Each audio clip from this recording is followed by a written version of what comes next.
2 मार्च 2016 रात के 11:30 बजे दिल्ली एयरपोर्ट का रनवे 27 एक प्राइवेट जेट बिना किसी घोषणा के टेक ऑफ के लिए आगे बढ़ा।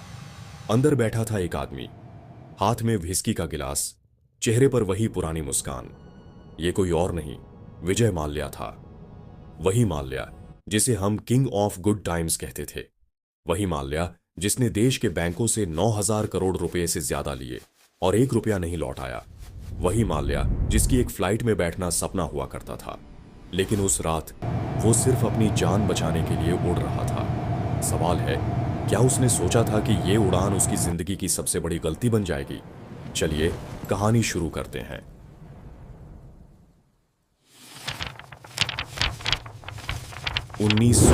से 1955 में कोलकाता में एक ऐसे परिवार में विजय माल्या का जन्म हुआ जहां पैसों की कोई कमी नहीं थी। पिता विट्ठल माल्या के पास यूनाइटेड ब्रूअरीज थी, भारत की सबसे बड़ी बियर और वाइन कंपनी। विजय ने ला मार्टिनियर स्कूल से पढ़ाई की, फिर अमेरिका से बिजनेस मैनेजमेंट। बचपन से ही उसके अंदर एक जुनून था, बड़ा बनना, सबसे बड़ा। एक बार उसने पिता से कहा, पापा, मैं आपसे भी बड़ा बिजनेसमैन बनूंगा। पिता ने मुस्कुराकर कहा, बेटे, धंधा सिर्फ बड़ा नहीं होना चाहिए, अच्छा भी होना चाहिए। ये शब्द बाद में उसकी असफलता का सबूत बन गए। 1983 में विट्ठल माल्या का अचानक निधन हो गया। विजय सिर्फ 28 साल का था, लेकिन उसने पिता का साम्राज्य संभाल लिया। किसी को उम्मीद नहीं थी कि यह लड़का एक दिन पूरे देश का सबसे चर्चित बिजनेसमैन बनेगा और फिर सबसे बड़ा भगोड़ा। माल्या ने सबसे पहले कमाल किया किंगफिशर बियर के साथ।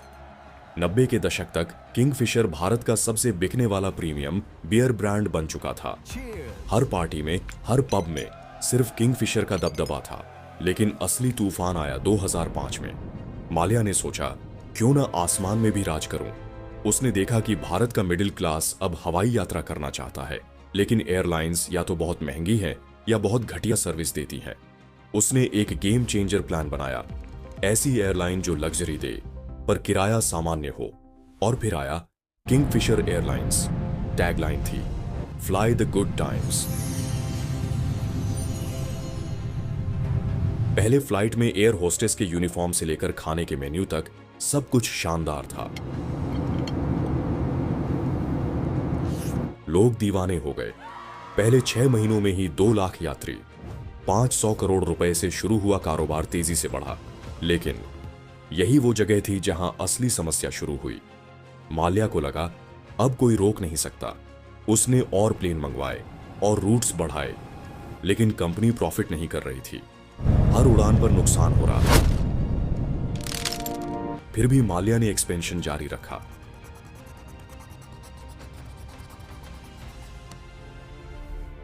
दो 2007 में उसने एयर डेकन खरीदी, जो पहले से घाटे में थी। कीमत चुकाई 1,800 करोड़ रुपए।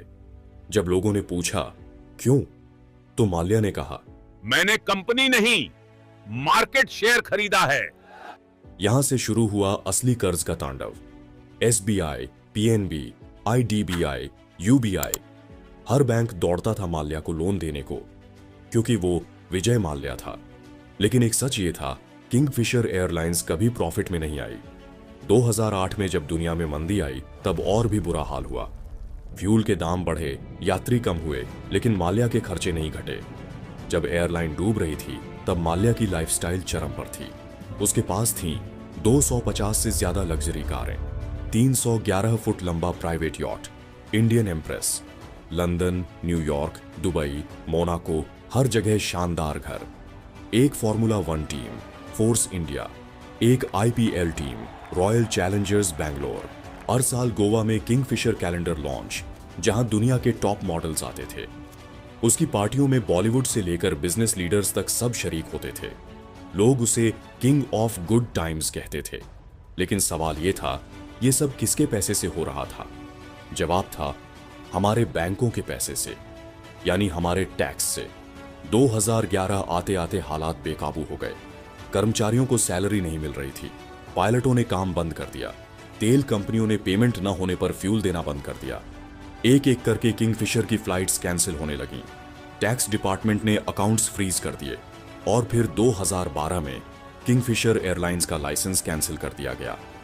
सिर्फ एक दिन में 7,000 से ज्यादा कर्मचारी बेरोजगार हो गए। ये वो लोग थे जिन्होंने अपनी जान लगा दी थी माल्या के सपने में।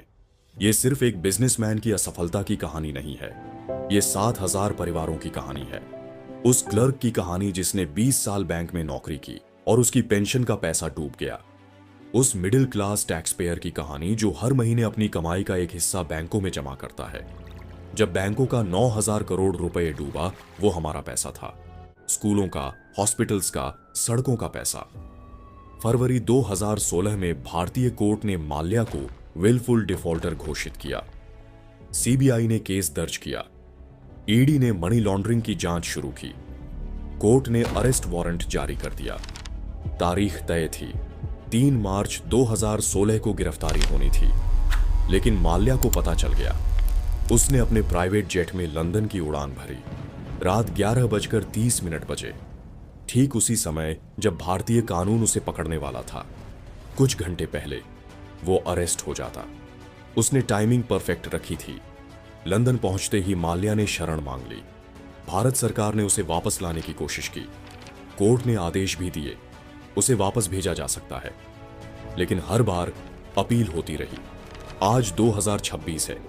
भारत के कोर्ट ने उसे दोषी माना है, लेकिन वो अब भी लंदन में है। उसकी गाड़ियां नीलाम हो चुकी है, उसकी प्रॉपर्टी सील हो चुकी है, पासपोर्ट कैंसिल हो चुका है, लेकिन वो अब भी बाहर है। माल्या के भागने के बाद भारत का बैंकिंग सिस्टम बदल गया। अब बड़े लोन के नियम सख्त हो गए हैं। बिना जांच के कोई हजारों करोड़ का लोन नहीं मिलता। विलफुल डिफॉल्टर्स के खिलाफ कानून मजबूत हुए। सीख साफ है, बिजनेस में तेजी से बढ़ना ही सब कुछ नहीं, उसे संभालना भी जरूरी है। और बैंक अब नाम और शोहरत देखकर आंख बंद नहीं करते। विजय माल्या का सपना आसमान तक गया था, लेकिन उसकी लापरवाही ने उसे जमीन पर गिरा दिया। वो खुद को किंग समझता था, लेकिन भूल गया किंग को भी जनता का भरोसा चाहिए होता है। जब भरोसा टूटता है तो वही किंग सबसे बड़ा भगोड़ा बन जाता है। ये कहानी सिर्फ माल्या की नहीं है, ये हम सबकी है। अपना पैसा समझदारी से लगाइए, जल्दी अमीर बनने के चक्कर में मत पड़िए। और अगर कोई आपको लग्जरी और सस्ता दोनों दे रहा है तो एक सवाल जरूर पूछिए, उसका प्रॉफिट कहां है। अगर आप चाहते हैं कि हम ऐसी और सच्ची कहानियां लेकर आएं तो अभी चैनल को सब्सक्राइब करें और बेल आइकन दबाएं। वीडियो को लाइक करें, अपनी राय कमेंट में जरूर लिखें और इस वीडियो को अपने दोस्तों के साथ शेयर करें। आपका हर सपोर्ट हमें और बेहतर कंटेंट बनाने के लिए प्रेरित करता है। धन्यवाद।